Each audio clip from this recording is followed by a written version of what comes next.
everybody, Miss Kennedy here. We're going to look at an HR diagram today. So you've seen this a little bit.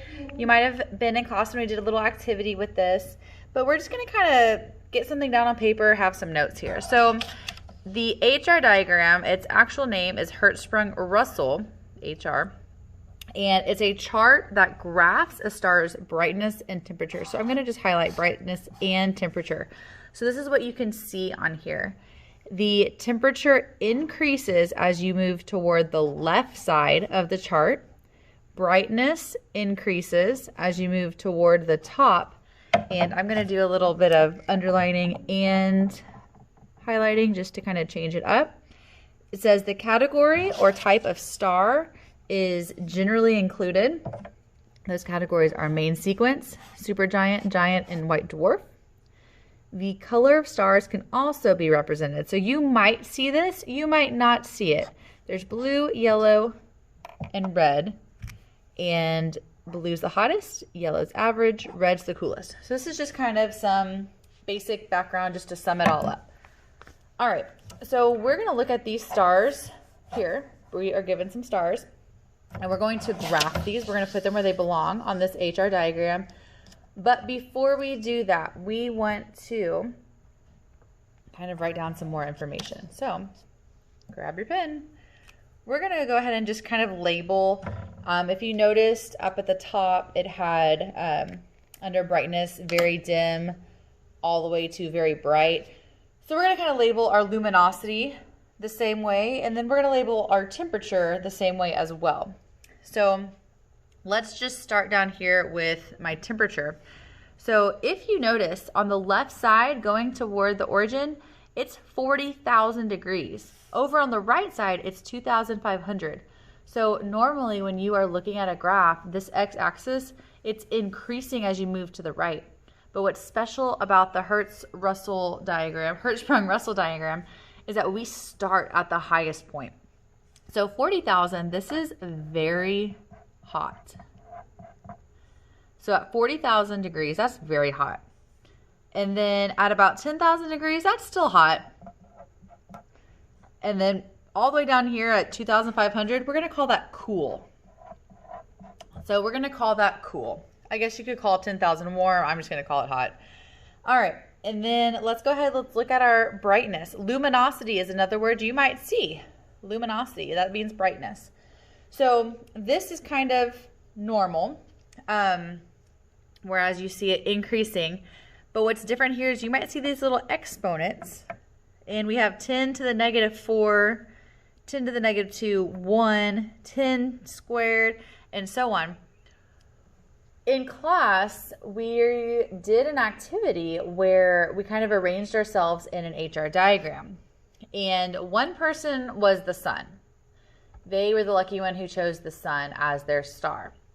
So everything we measure as far as brightness is concerned, we compare it to our sun, which is our star. That's the star that we get our heat and light from. So a luminosity of 1, this is going to be average. And basically that's one sun, okay? And you'll see as we graph this where our sun actually falls.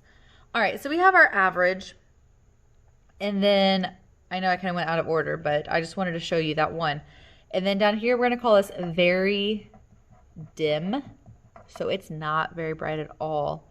And then we're going to increase this one. We will say it's dim. So we have very dim, dim, average. We're going to put bright kind of right between these two marks. And then way up at the top, of course, this is very bright. So these are my brightest stars. Sorry, that's a little bit blurry there. Okay, so now let's get down to the plotting. You guys are actually going to plot these on your graph. And if you would like to do it on your own, or if your teacher decides that's what you're doing, then you will pause the video here. All right, so I'm going to start at the top. I'm looking over here. I have Barnard star, and it's very dim. But you know what? I'm going to pay attention to the temperature. It's 3,000 degrees, and it's the color red. So 3,000 degrees, color red. So I'm going to grab my red colored pencil, and I'm going to kind of just estimate 3,000 degrees and very dim. It's going to kind of be right around here. And I'm going to label that Barnard's star. Barnard's star.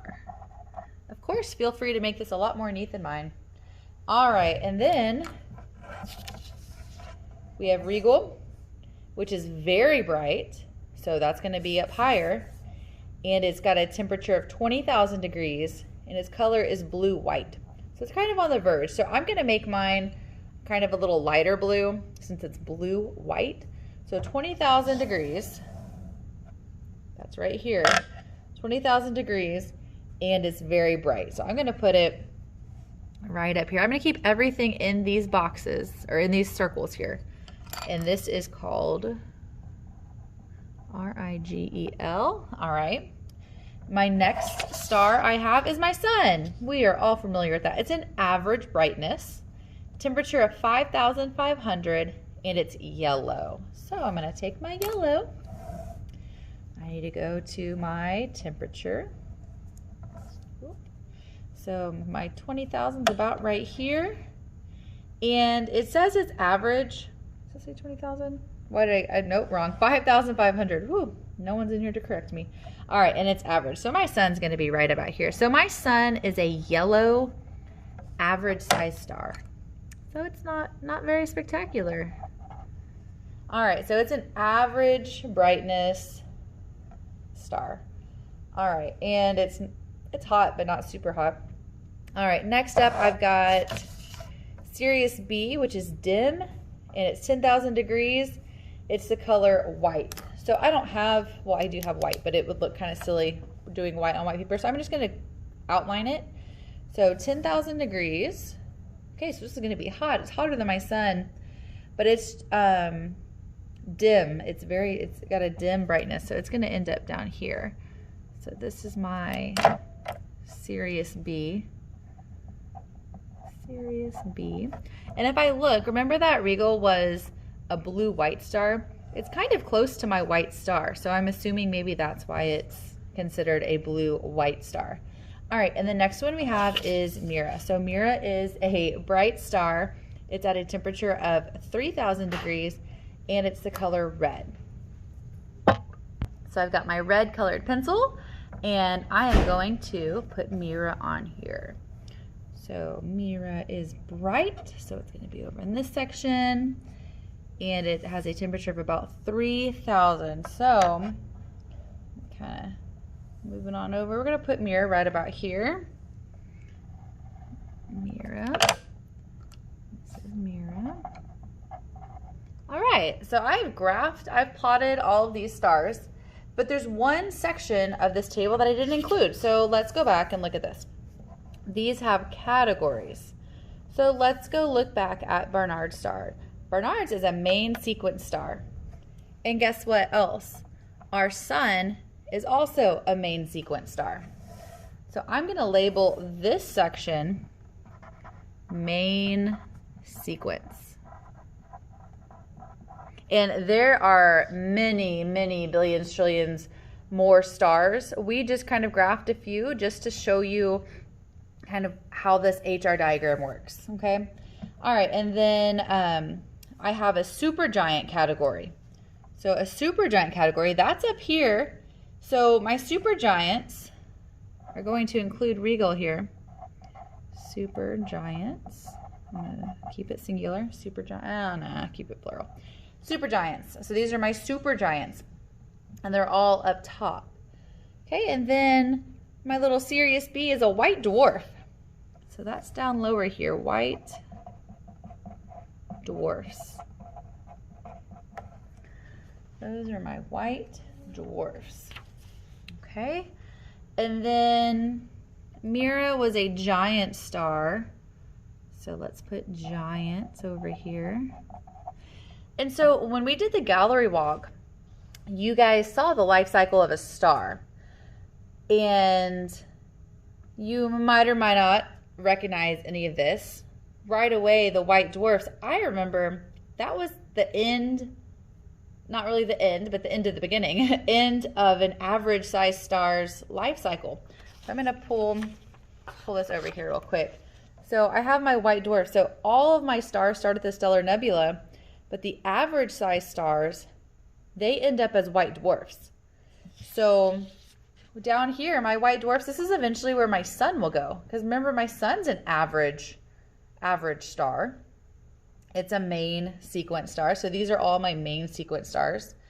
And then if I look at my giants and my supergiants, I see down here, I've got supergiants right here. Those end up being neutron stars or black holes. And then I have red giant. So red giant, Mira is a red giant.